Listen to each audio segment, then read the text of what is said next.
Elias Vorn bit into his scent noodle wrap, savoring the tang of spice and steam that briefly cut to the recycled chill of Delta V Station. The hub bustled with traders, diplomats, and mercenaries from a dozen species. Above, neon signs flickered in a dozen languages. He leaned on the rail near the vendor stall, one hand resting on the hilt of a pulse knife. Not because he expected trouble, but because he'd learned never to be surprised. A movement caught his eye. In the alley adjacent to the tram tunnel, a slouched figure huddled against the bulkhead. At first, he thought it was a discarded maintenance drone. Then it shifted. A living thing. Small, cloaked, filthy. An alien, wrapped in a tattered robe, face completely hidden under a hood crusted with grime. Other passers-by swerved away, grimaces curling across scaled or snout faces. Some made comments under their breath. Another failed species, probably a SYMM drifter, said a blue-skinned merchant. Let it starve. Elias didn't move. His eyes locked on the figure as he chewed slowly. He'd seen that posture before. On Earth, during the famine years in war zones, in places civilized people pretended didn't exist. That was not a criminal. That was hunger. Real hunger. He stepped toward her. The beggar flinched as his boots clanked across the ferrocrete. A faint, wheezing sound slipped from under the hood. Coughing, maybe. Elias crouched, extending the wrap. Eat, he said. A long silence followed. Then a gloved, trembling hand reached out. She snatched the food and recoiled, half expecting pain to follow. None came, only stillness. Her voice, when it came, was like glass scraping wind, soft, melodic, and strange. You give without demand. I've got more, he replied. You look like you need it more than I do. She inhaled the scent of the food like it was oxygen. The sounds of Delta V faded behind a moment.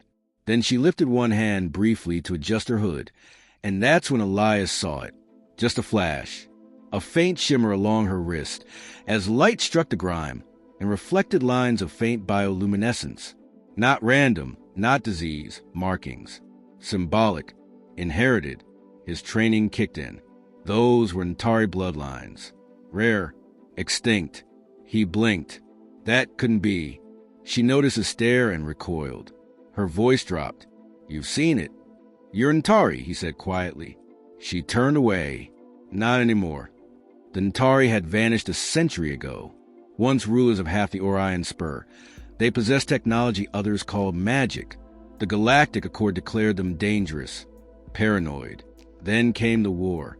Every world, every city, burned or vanished. No survivors. No heirs. Elias stood slowly. He scanned the area. No one else had noticed. Yet, he stepped closer, voice low. What's your name? She was silent. And then, as if deciding, she rose. Her body was thin but held a quiet strength, a presence that had been buried beneath filth and time. With one slow, deliberate movement, she reached for the edge of her hood and pulled it back. Time stopped. Eyes turned. Conversations died mid-sentence. Alien heads twisted. Even the air recyclers seemed to hesitate. Her face was unmistakable. Silver skin dulled by grime, but those angular features, those radiant, almost crystalline eyes, only one being had ever looked like that. Princess Kael'thera, dead for 100 years. Or so the galaxy believed. Drones nearby blinked red and focused. Someone gasped. A merchant dropped his calm. Kael'thera looked past the crowd and locked eyes with Elias. Then she lifted her chin and spoke, her voice clear now, rich with unyielding memory. The galaxy betrayed me. They shattered my people, burned my worlds, and they let me rot while they devoured the remnants of my throne. But this human, this one, gave me bread. Silence cracked like shattered glass. A security bot hovered near, scanning for threats, confused by her biological signature. Kael'thera turned toward Elias and took a step forward. She didn't bow. She didn't speak further. She simply stood beside him. He stared back at her. The weight of every war he'd fought, every mission, every loss, they all condensed into this surreal, quiet moment. He didn't know if he'd saved a life, started a war, or just fed a ghost. But the galaxy now watched, and nothing would be the same. Kael'thera spoke little as they moved to the maintenance corridor behind the market sector, her gait more fluid now, as though shedding her disguise gave her strength. Elias kept pace beside her, his mind grinding through the implications. She wasn't just royalty. She was a symbol, one buried under layers of lies, politics, and silence. Inside a disused storage room, she sat on a crate and looked at him without emotion. "You want to know what happened?" He nodded. She began. "My people ruled not through conquest, but through understanding. The Nantari could interface with reality, machines, minds, memory. We created harmony where others saw control. But power inspires fear." She paused, voice sharpening. "The Galactic Accord claimed we were a threat to balance, that we were manipulating entire species. They called it containment. I call it betrayal." Elias didn't speak. He let her continue. "They came under the banner of diplomacy. Their fleets carried peace flags and assassins. They struck first, cutting communication nodes, poisoning our alliance networks, turning old friends against us. My family thought negotiation would save us. I warned them. I was ignored." She stood and paced, slow and deliberate. "When the skies fell, I escaped through one of our vault arches. A failsafe. It was meant to send me into phase stasis, an interdimensional fold. A century might pass outside, but I'd feel only days.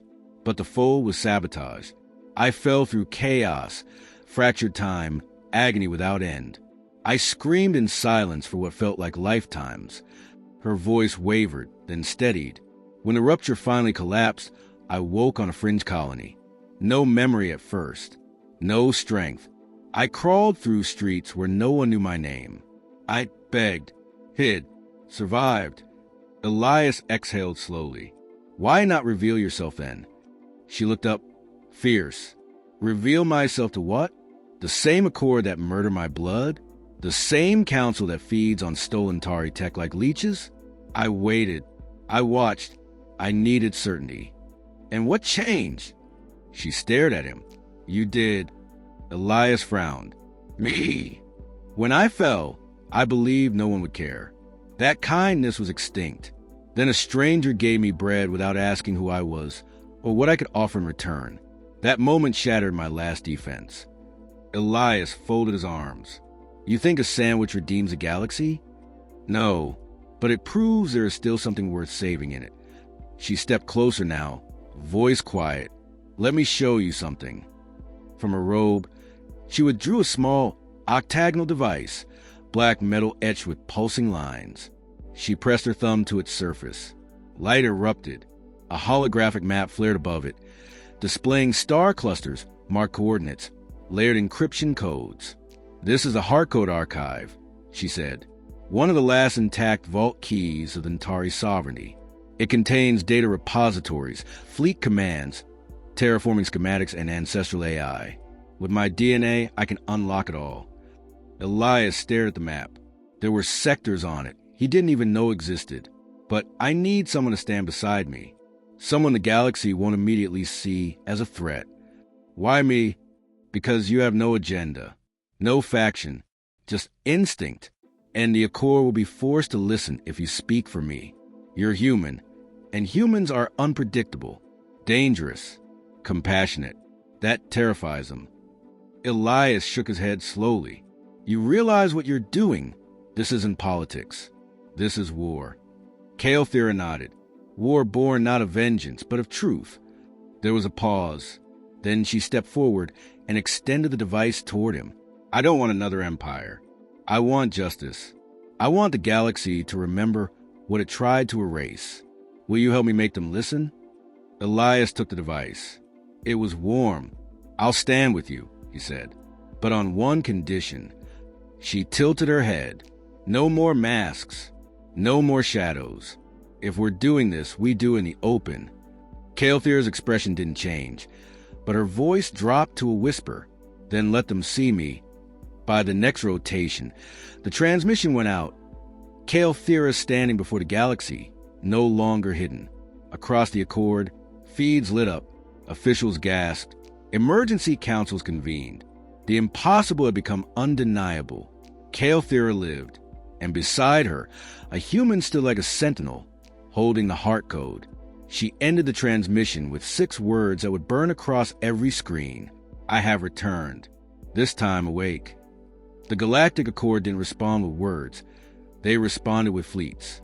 3 days after Calthira's broadcast, the outer orbital layers of Delta V Station swarmed with patrol cruisers. No declaration of war, no diplomatic outreach. Just the silent arrival of ships designed to intimidate. Surveillance drones tripled. Trade slowed. People vanished. Elias stayed close to Calthira. She never hit again. Each time they moved through the station's halls, beings of every species turned to watch. Some bowed, some cursed, but no one dared act.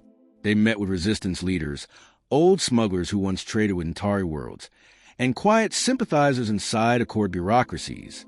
Whispers of the old empire spread like fire across trade routes. Some called her a ghost, others a messiah, but all listened. Calthira's presence shook something deep. Elias met with one of his old contacts, Tarn Zork, a former Accord intelligence operative who owed him a favor from a mission that went bloody.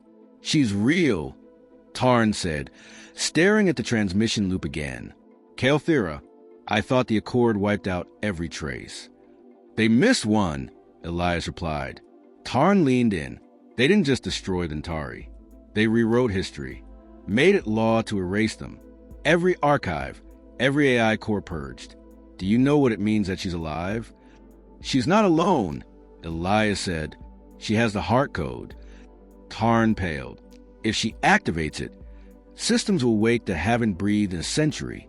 Auto-defenses, mindware, world forges. Do you have any idea what the Accord will do to stop that?"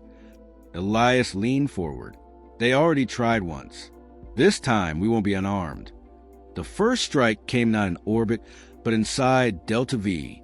A disguised envoy approached Calthira during a public broadcast meant to reach neutral systems. He bowed, whispered in her language. She leaned in, and he detonated. A molecular blast meant to disintegrate everything within a meter. Elias had moved fast, tackled her just before it went off.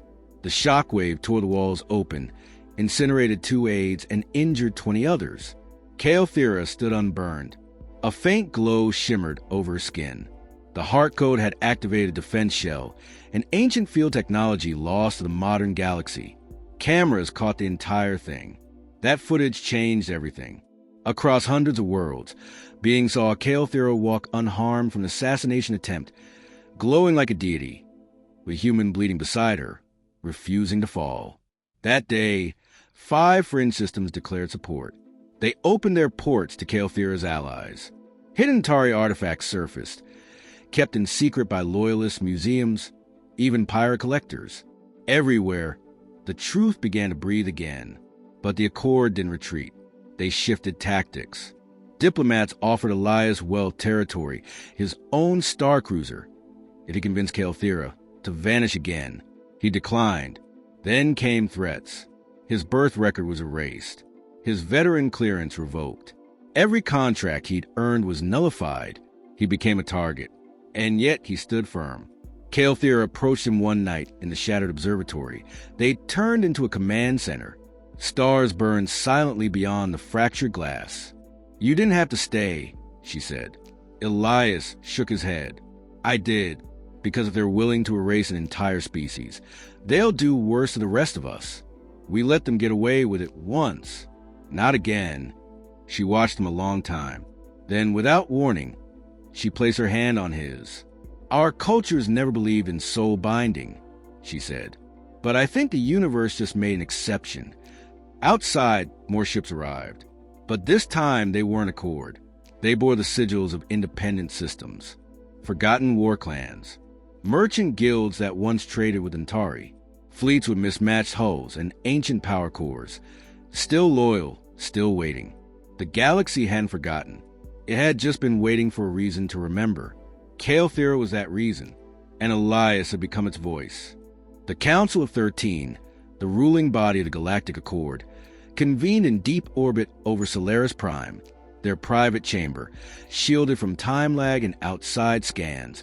Flickered with tension, Kael'thera's return had destabilized every system they'd spent a century controlling. Trade flows were disrupted. Border planets rebelled. And worst of all, entire fleets pledged loyalty to her. She must be eliminated, hissed Counselor Varnick, his 6 eyes twitching. You tried that already, said Counselor Rennie, voice flat. She walked through the fire, and now the rim systems chant her name. Counselor Prime and Risa stood. The human is the key. Elias Vorn. Remove him, and her foundation cracks. But it was too late for assassins. By the time the council reached consensus, Elias and Kael'thera were no longer hiding. They appeared together at the ancient Antari spire on Eos 7, once thought to be destroyed. A 1,000-meter obelisk of obsidian and crystalline alloy rose from the sands. When Kael'thera touched its heart node, the planet itself responded. The sky split open with golden light.